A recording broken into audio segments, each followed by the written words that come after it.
वहीं ठहर जाओ असुर राजमोरा।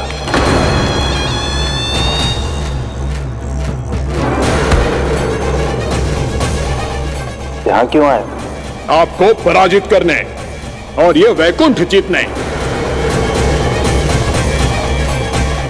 ताकि मैं यमलोक का स्वामी बन सकूं। फिर आओ, युद्ध भूमि में मेरा सामना करो।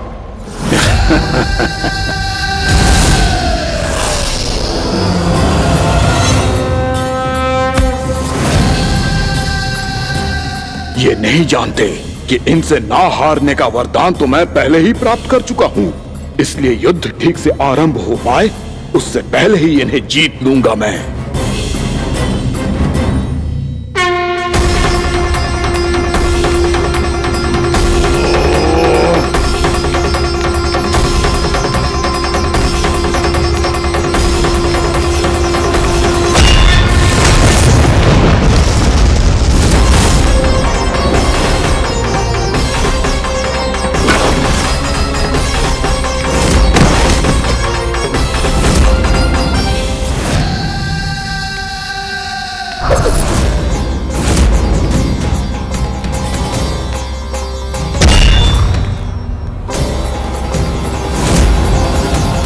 और इस प्रकार ये युद्ध वर्षों वर्षों तक चलता रहो।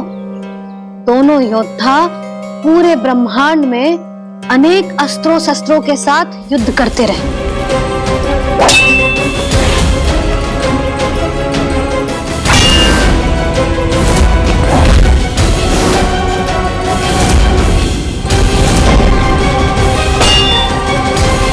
फिर क्या हुआ मैया?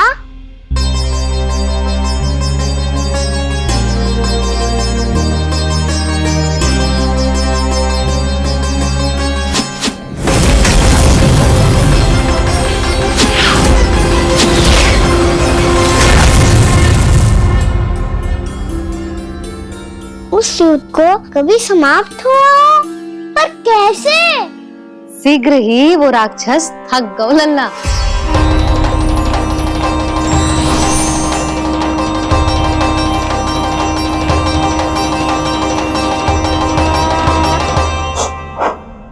खड़े खड़े देख क्या रहे हैं नारायण? आक्रमण कीजिए, वध कर दीजिए मेरा।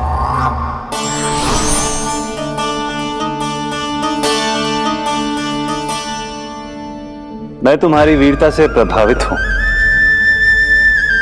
इसीलिए इतनी थकान की स्थिति में मैं तुम जैसे वीर पर आक्रमण नहीं करूंगा। जाओ विश्राम करो। यदि फिर से युद्ध करने की इच्छा हो तो तुम्हारा स्वागत होगा।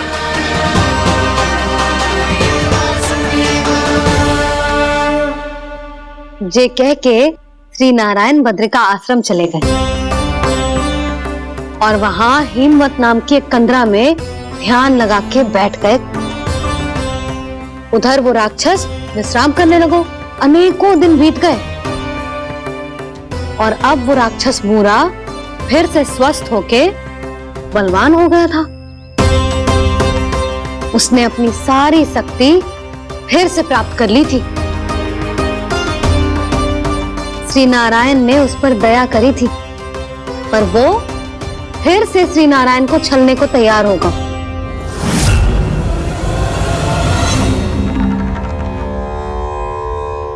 ध्यान में बैठे बैठे श्री नारायण योग निद्रा में चले गए,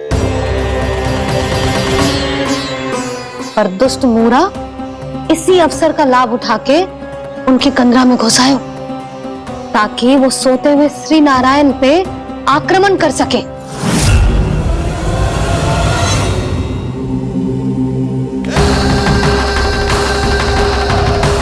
आज इस लंबे युद्ध को जीतकर अपने इस अंतिम शत्रु का भी अंत कर दूंगा मैं।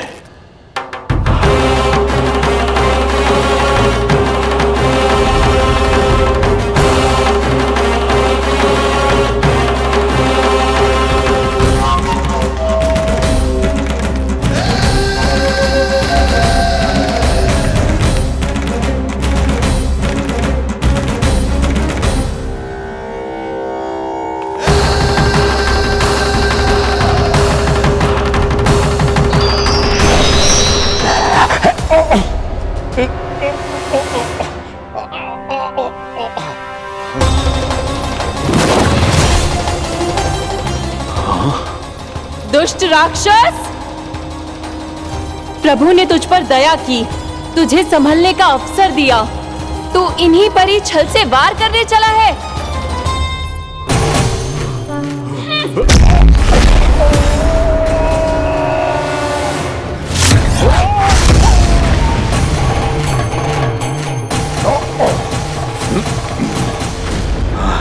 मैं अजय हूँ, मुझे कोई पराजित नहीं कर सकता। ब्रह्मा का वरदान है मुझे। तूने नारायण से अपराजय होने का वरदान मांगा था मूर्ख, उनकी शक्ति से नहीं। ध्यान से देख, मैं तेरी मृत्यु हूँ, मृत्यु।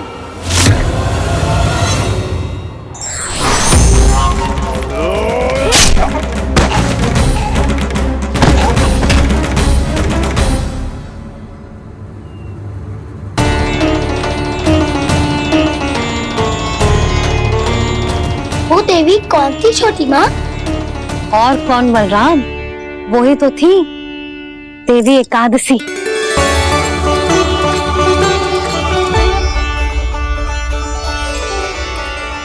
मुझे क्षमा कीजिए प्रभु, आपकी आज्ञा के बिना ही युद्ध करके आपके शत्रु को मृत्यु के घाट उतार दिया। क्षमा नहीं, आपकी तो प्रशंसा होनी चाहिए देवी। असुर राज को मारकर आपने सभी देवताओं को मुक्त करवाया है। इस पापी के अहंकार से तीनों लोकों की रक्षा की है आपने। आप एकादशी की तिथि पर मेरी एकादश इंद्रियों से उत्पन्न हुई हैं। इसीलिए मेरे सभी भक्त आपको उत्पन्न एकादशी के नाम से जानेंगे। सभी तिथियों में आपका स्थान सर्वश्रेष्ठ होगा। जिस तरह आपने राक्षस के आक्रमण से मेरी रक्षा की है, उसी प्रकार एकादशी के दिन व्रत करके जो भी भक्त आपकी कथा सुनेगा, मैं स्वयं उसकी रक्षा करूंगा। जो आपकी पूजा करेगा उसे मेरी विशेष कृपा प्राप्त होगी और उसके साथ साथ उसे मिलेगा धन, सिद्धि और मोक्ष।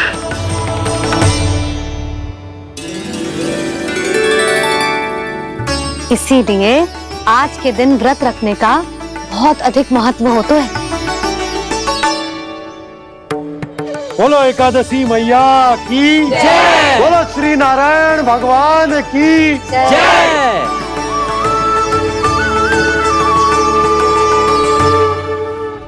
प्रभु की कृपा से एकादशी का महत्व भी पता चल गो और मेरा व्रत भी सफल हो गो। अब भी नहीं भूला राम, एकादशी का व्रत पूरी तरह तभी सफल होता है जब द्वादशी के दिन उसे पूरा किया जाता है।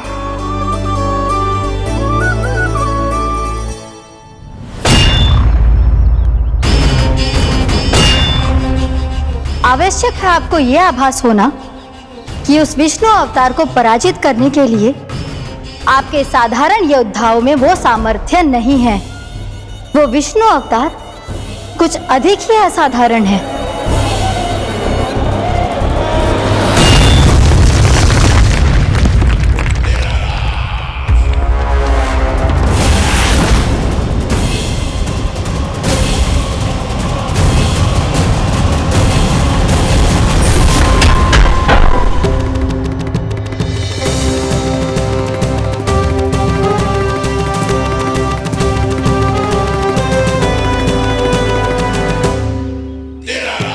अब मैं दिखाऊंगा उस विष्णु अवतार को असाधारण शत्रु क्या होता है।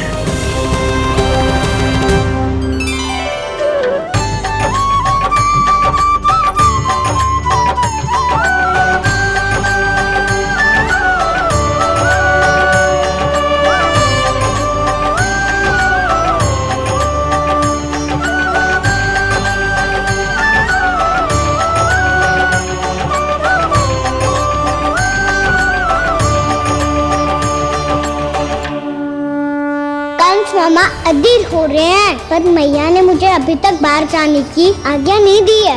अभी उन्हें किसी और राक्षस को यहाँ भेजने से रोकने के लिए मुझे ही कुछ करना होगा।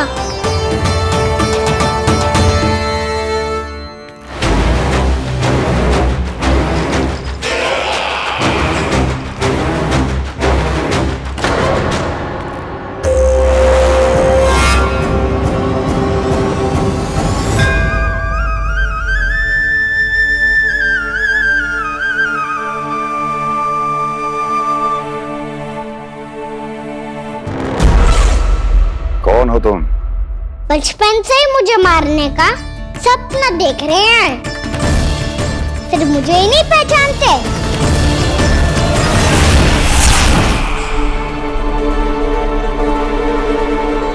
बचपन से विष्णु अवतार। कोई गाना बुलाता है तो कोई मुरलीधर पुकारता है, कोई माखन चोर कहता है, कोई कहता है चिच्चोर। पर विष्णु अवतार इस नाम से तो बस आप ही मुझे बुलाते हो मामा जी। इतना साहस, ये तो यहां आ गया है।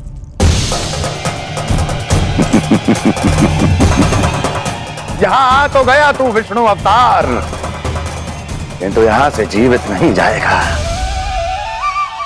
तेरे इस शीश को तेरे धड़ से अलग कर दूंगा मैं।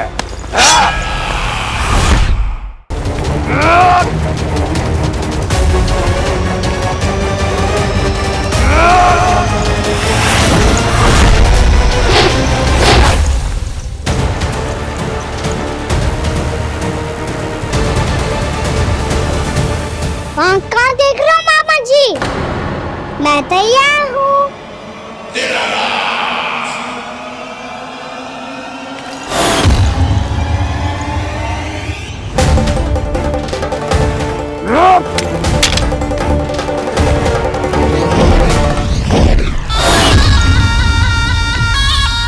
मामा जी, आप सदैव इसी तरह क्रोध में रहते हो क्या?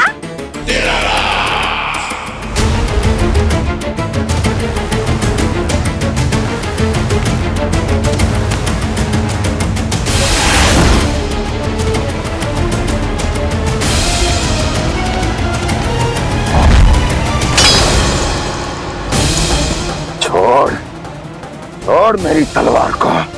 छोड़ो तो तब जब पकड़ा हूँ।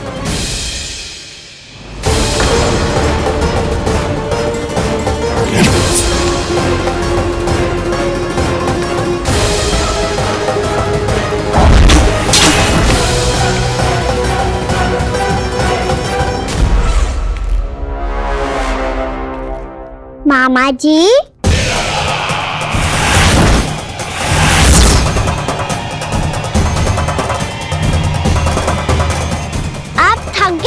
थोड़ा विश्राम कर लो। आपका तो पता नहीं, मैं अवश्य थक गया हूँ।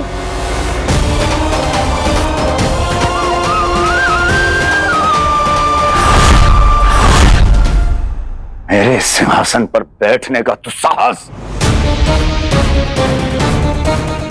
अभी तो बस अभ्यास कर रहा था मामा जी।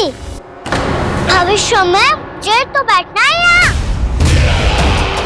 आपने बल प्रयोग करके से अपने पिताजी से छीना था, मैं आपसे छीन लूंगा।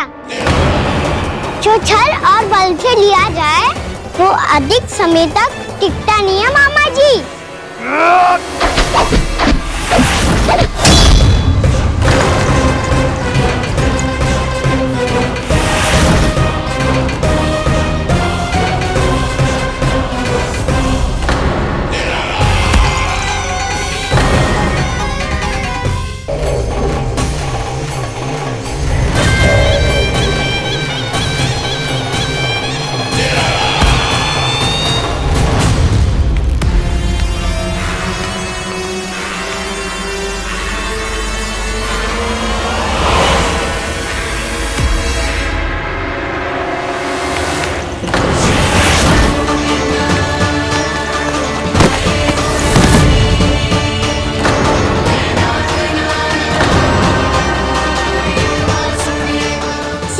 आपको ये सिंहासन छोड़ना होगा।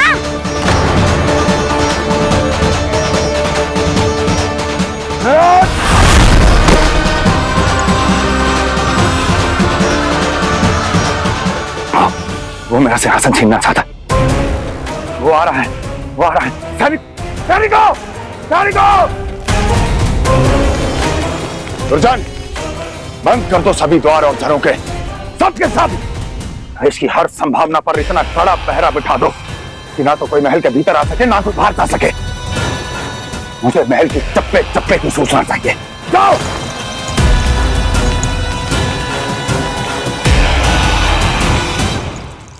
सिंहासन।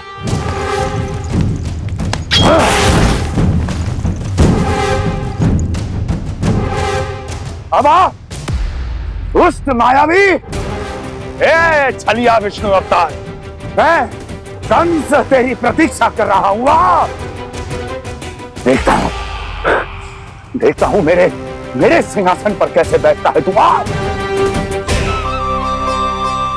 मुझे तो बस कुछ समय चाहिए था, वो मिल गया। अब करते रहिए आप प्रतीक्षा।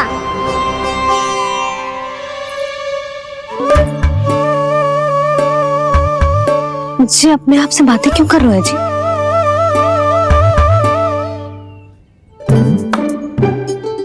आप मुस्कुरा क्यों रहे हो? ना कछु ना। बताओ क्यों मुस्कुरा रहे हो? तुम्हीं पर गए हैं जी। जब तुम व्रत करती हो तो तुम भी ऐसा ही करती हो। इसी प्रकार भूख अधिक लगने पर अपना ध्यान भटकाने के लिए स्वयं से ही बड़बड़ाती रहती। होगा। आपको तो बस मेरा उपहास उड़ाने के लिए बहाना चाहिए।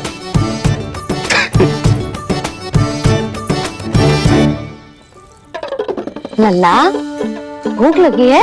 ना मैया, व्रत करे तो भूख कैसे लगेगी?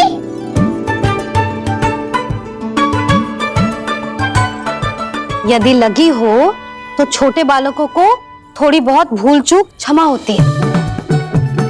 कछु ना तो फल तो तू खा ही सकते है। अब तो पूरे नियम और विधि विधान से व्रत तोड़ूंगा। कल द्वादशी के सुबह मुहूर्त के अनुसार। ठीक।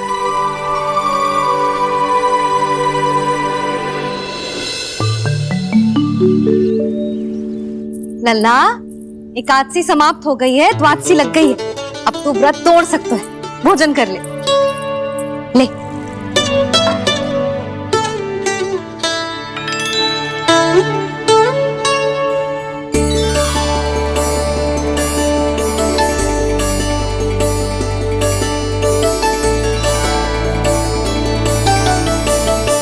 आज तो कार्य कर लीजिएगा।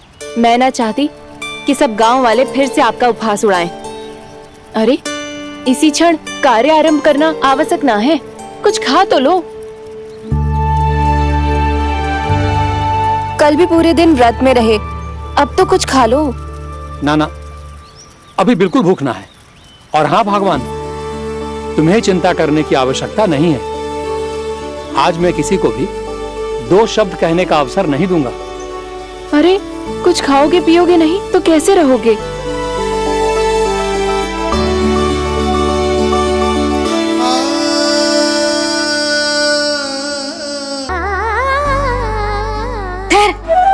मैं तेरे लिए मट्ठा लेके आती हूँ। व्रत के बाद पीने से पेट ठंडा रहता है। रुक।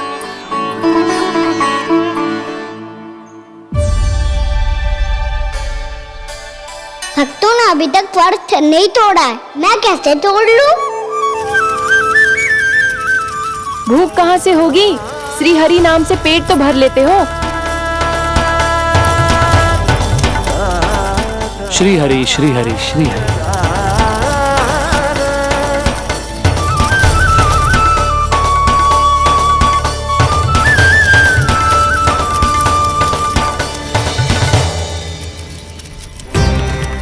हरि हरि प्रभु हरि, हरि हरि प्रभु हरि, हरि हरि प्रभु हरि, हरि हरि प्रभु हरि। कल से अन्न का एक दाना ना गो है पेट में। अब क्या व्रत तुड़वाने भी आपके प्रभु ही आएंगे? अब क्या व्रत तुड़वाने भी आपके प्रभु ही आएंगे? मैया,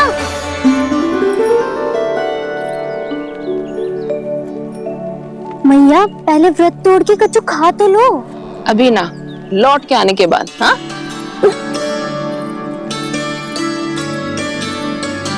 बलराम, ठहरो पुत्र, पहले कुछ खा लो। व्रत तोड़ना आवश्यक होता है।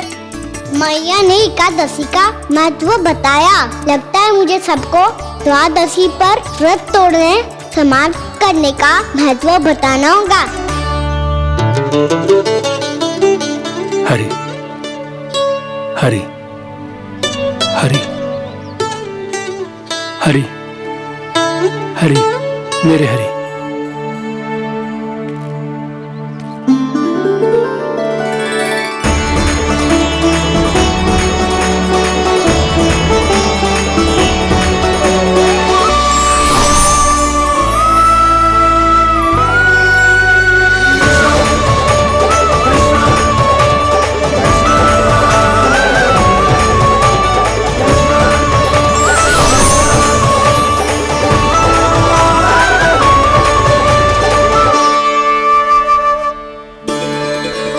अभी अभी तो मैंने बच्चों की मां को वचन दिया था कि आज किसी को शिकायत करने का अवसर ना दूंगा, और अब मैं प्रभु श्री हरि की कल्पना जसोमती रानी के लल्ला में ही करने लगा।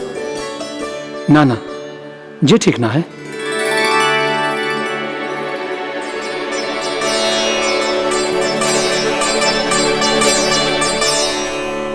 ठीक ही तो है, बिल्कुल सही पहचाना है आपने।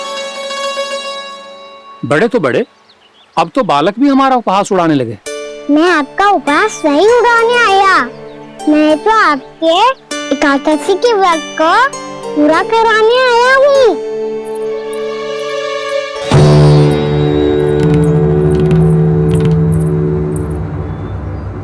कान्हा,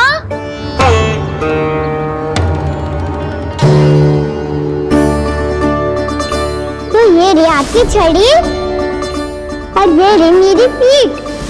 सेक देना पापड़ तोड़। आज तो इसकी पीठ सेक के रहूंगी मैं। मैया घर पे भूखी मुझे ढूंढ रही होगी। लो, आज द्वादशी के दिन पहले प्रहर में भोजन करके अपना एकादशी का व्रत पूरा करो आप। धन्यवाद राजकुमार, पर अभी हमें भूख नहीं है। बहुत सारा काम पड़ा है, और अभी थोड़ी ही देर में शंकरी बहन भी अपनी मटकी लेने आती होंगी।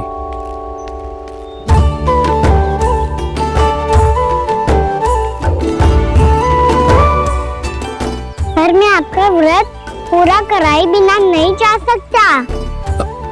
भला क्यों? भक्त भूखा रहे और भगवान खा ले, ऐसा हो सकता है भला?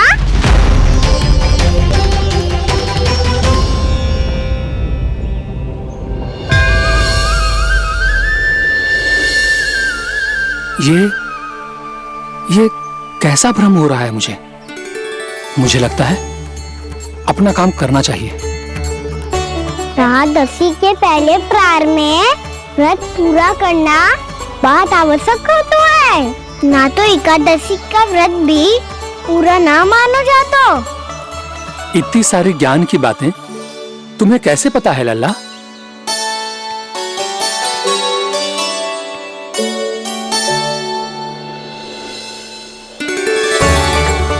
जैसे एकादशी की कथा होती है, वैसे द्वादशी की महिमा भी एक बहुत महत्वपूर्ण कथा है।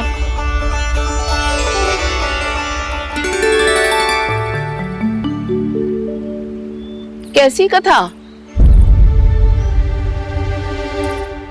बिल्कुल सही समय पे आई हो आप, क्योंकि आपको ये कथा आपको अवश्य सुननी चाहिए।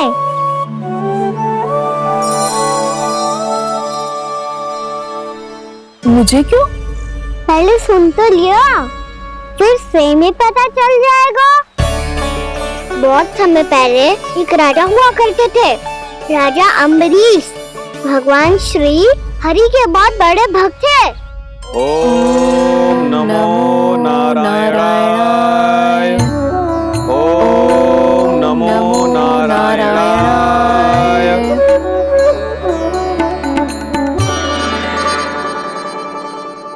नेक पुण्य के काम करते थे वो। अपनी पत्नी के साथ हरि का नाम जपते रहते थे। उन्होंने 12 माह एकादशी का व्रत करो, निर्जल उपवास किया और जब उनकी 12वीं एकादशी का व्रत बृहस्पति के दिन तोड़ने का समय हुआ, तभी महर्षि दुर्वासा अपनी 100 शिष्यों के साथ उनके महल में पधारे।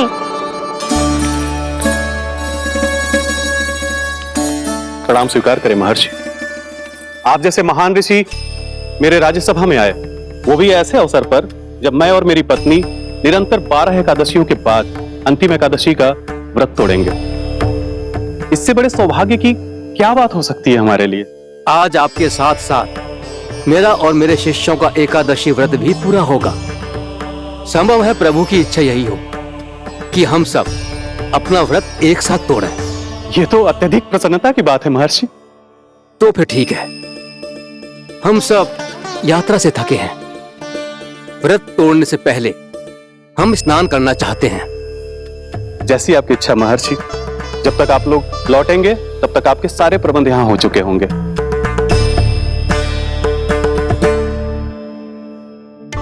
महर्षि दुर्वासा स्नान करने गए थे, पर उन्हें लौटने में विलंब हो रहा था और इधर द्वादशी पर व्रत पूरा करने का मुहूर्त बीता जा रहा था।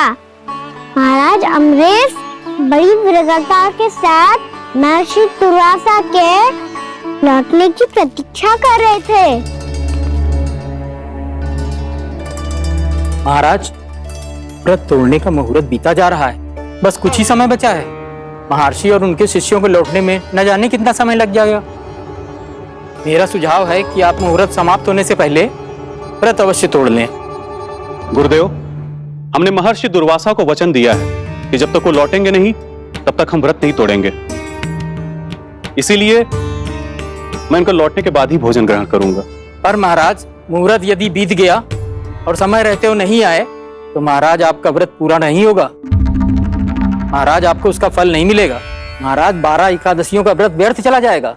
किंतु गुरुदेव, यदि मैंने भोजन कर लिया तो ये तो अतिथियों का अपमान होगा। आप उचित कह रहे हैं महाराज। भोजन के लिए उनकी प्रतीक्षा अवश्य कीजिए महाराज। पर मुहूर्त रहते हुए एक तुलसी का पत्ता और जल ग्रहण कर लीजिए। इससे आपका व्रत भी पूरा हो जाएगा और अतिथि का मान भी रह जाएगा। आपका सुझाव अच्छा है गुरुदेव।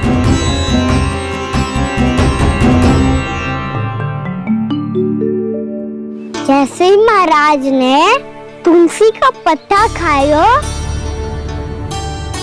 वैसे ही महर्षि दुर्वासा लौट आए। महाराज,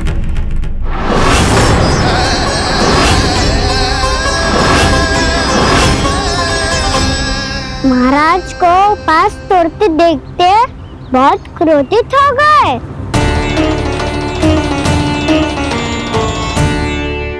बहुत बड़े भक्त हैं आप, परंतु आप ये नहीं जानते अपने अतिथियों के साथ कैसा व्यवहार करना चाहिए। आपने हमें साथ भोजन करने का वचन दिया था, पर अपना व्रत क्यों तोड़ा आपने? महर्षि, मैंने भोजन नहीं ग्रहण किया। कहीं मुहूर्त न निकल जाए इस कारण मैंने एक तुलसी का पत्ता ग्रहण कर लिया। 56 भोग खाया हो या एक पत्ता, अपना व्रत तोड़कर अतिथियों का अपमान किया है, मेरा अपमान किया है। अब आपको दंड भोगना होगा ताकि आप सीख पाएं कि अतिथियों के साथ कैसा व्यवहार होना चाहिए। महर्षि, आप जो भी दंड मुझे देंगे मुझे स्वीकार है, किंतु आप क्रोधित मत होइए। क्रोध का कारण आपने दिया है महाराज। एक महर्षि का अपमान करके राक्षसी प्रवृत्ति का परिचय दिया है आपने। इसीलिए अब एक राक्षसी आपको दंड देगी।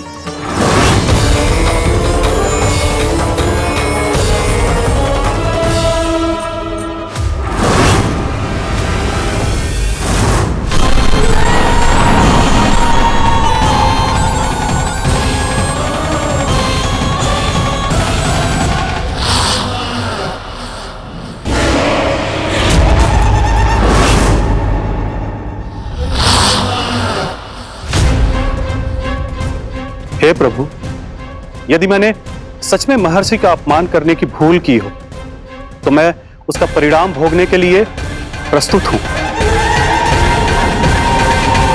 ओम नमो नारायणाय। ओम नमो नारायणाय नमः। महर्षि दुर्वासा को ये आभास ही नहीं था कि महाराज अम्बरीश ने उनका अपमान नहीं किया था।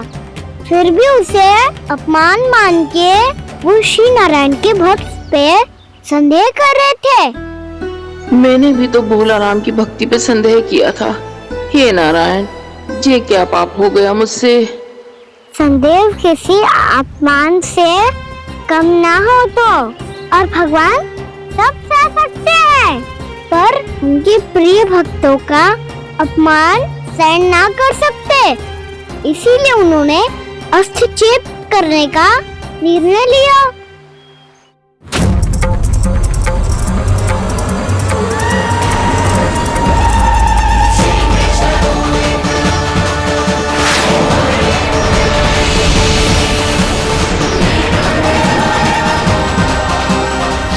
ओम नमो नारायणाय।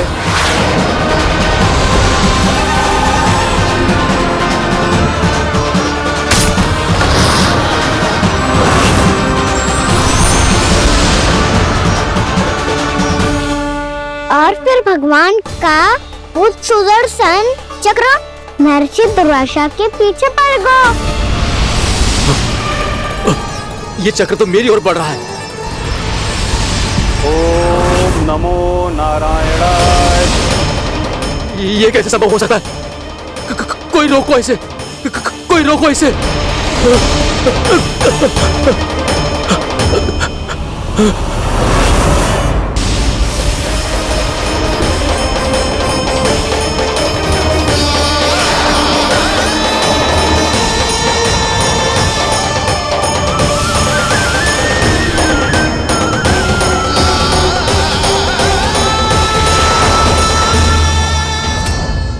चक्र से अपने प्राण जैसे तैसे बचाते बचाते महर्षि दुर्वासा ब्रह्मलोक जा पहुँचे। ब्रह्मदेव, रक्षा कीजिए। ब्रह्मदेव, सहायता कीजिए। मुझे बचाइए ब्रह्मदेव, रक्षा कीजिए। ये सुदर्शन चक्र मेरे प्राणों के पीछे पड़ गया है। मुझे बचाइए ब्रह्मदेव, मुझे बचाइए। महर्षि, मैं चाहकर भी आपकी सहायता नहीं कर सकता। ऐसी स्थिति में यदि कोई कुछ कर सकते हैं तो वो है सुदर्शन चक्र के स्वामी विष्णु, क्योंकि सृष्टि में केवल वही है जो इसे नियंत्रित कर सकते हैं। वो ही इसे वापस लौटने का आदेश देकर आपके प्राणों पर छाए हुए संकट को दूर कर सकते हैं। किंतु हां, मैं सुदर्शन चक्र से इतना अवश्य कहूंगा कि जब तक आप विष्णु लोक में पहुंच नहीं जाते, वो आपको किसी भी प्रकार की हानि ना पहुंचाए। आपका बहुत बहुत धन्यवाद। आपकी सदा ही जय हो।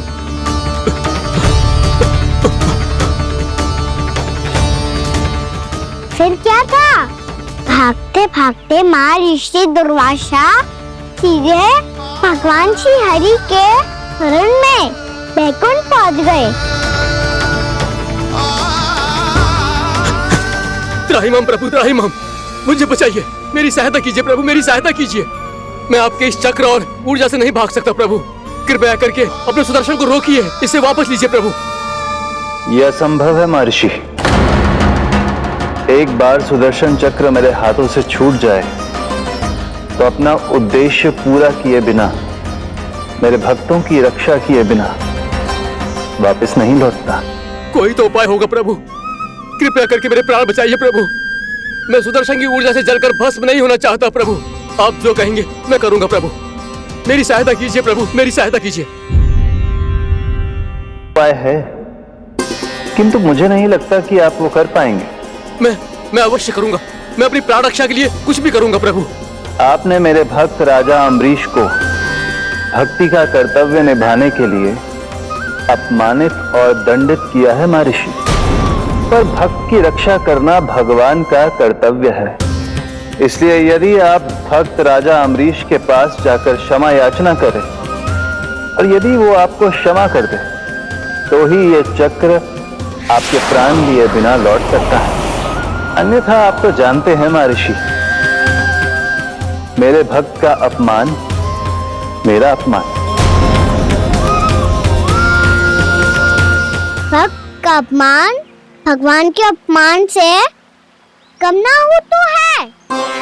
महर्षि दुर्वासा को भी ये बात समझ आई और फिर उन्होंने महाराज अम्बरीश से क्षमा याचना की। महाराज महाराज महाराज महाराज महाराज, मुझे क्षमा करें महाराज, मुझसे बहुत बड़ी भूल हो गई महाराज, मुझसे बहुत बड़ी भूल हो गई महाराज। महर्षि, आप हमारे चरण छुए ये उचित नहीं। महाराज, महाराज अम्बरीश, आप नारायण के सच्चे भक्त हैं। मैंने आपको अपमानित किया, दंडित करने का प्रयास किया महाराज। इस अपराध के लिए मुझे क्षमा कीजिए महाराज, और इस सुदर्शन चक्र से मेरे प्राण बचाइए महाराज।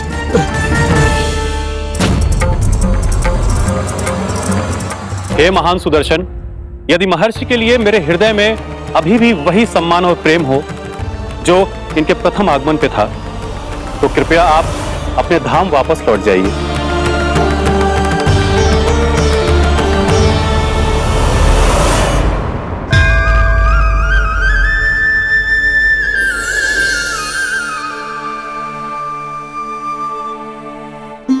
आपका बहुत बहुत धन्यवाद महाराज अम्बरीश। मैं आपको आशीर्वाद देता हूं कि आप देवराज इंद्र के समान शक्तिशाली हों। आपकी कीर्ति का पताका 10 दिशाओं में फहराए। मेरी बस एक ही इच्छा है महर्षि, कि मैं आपके साथ अपना उपवास तोड़ सकूं। अवश्य महाराज, हम सब भोजन आपके साथ करेंगे और अपने आप को नारायण की सेवा में अर्पित करके व्रत को पूरा करेंगे, क्योंकि आज जो यहाँ हुआ है उससे सिद्ध हो चुका है कि एकादशी व्रत का फल द्वादशी की सुबह भोजन करने से ही प्राप्त होता है। इस कथा से हमें पता चलता है कि सभी को द्वादशी के सुबह भर पेट भोजन करके एकादशी का व्रत पूरा करना चाहिए। और दूसरी बात, भगवान की सच्ची भक्ति अपमान कभी ना करना चाहिए, उनके साथ सदैव प्रेम से व्यवहार करना चाहिए। यही भगवान को सबसे अधिक प्रिय है।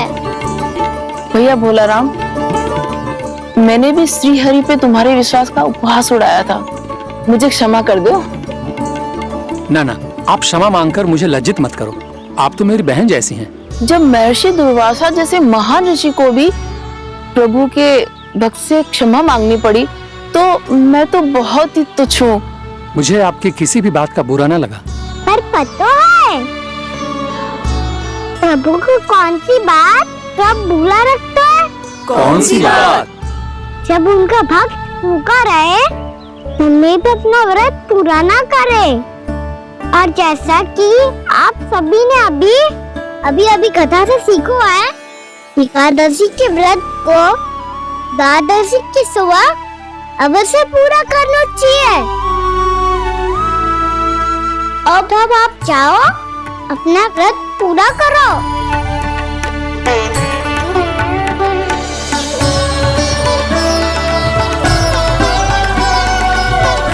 मैं आपके लिए जल लेके आती हूँ।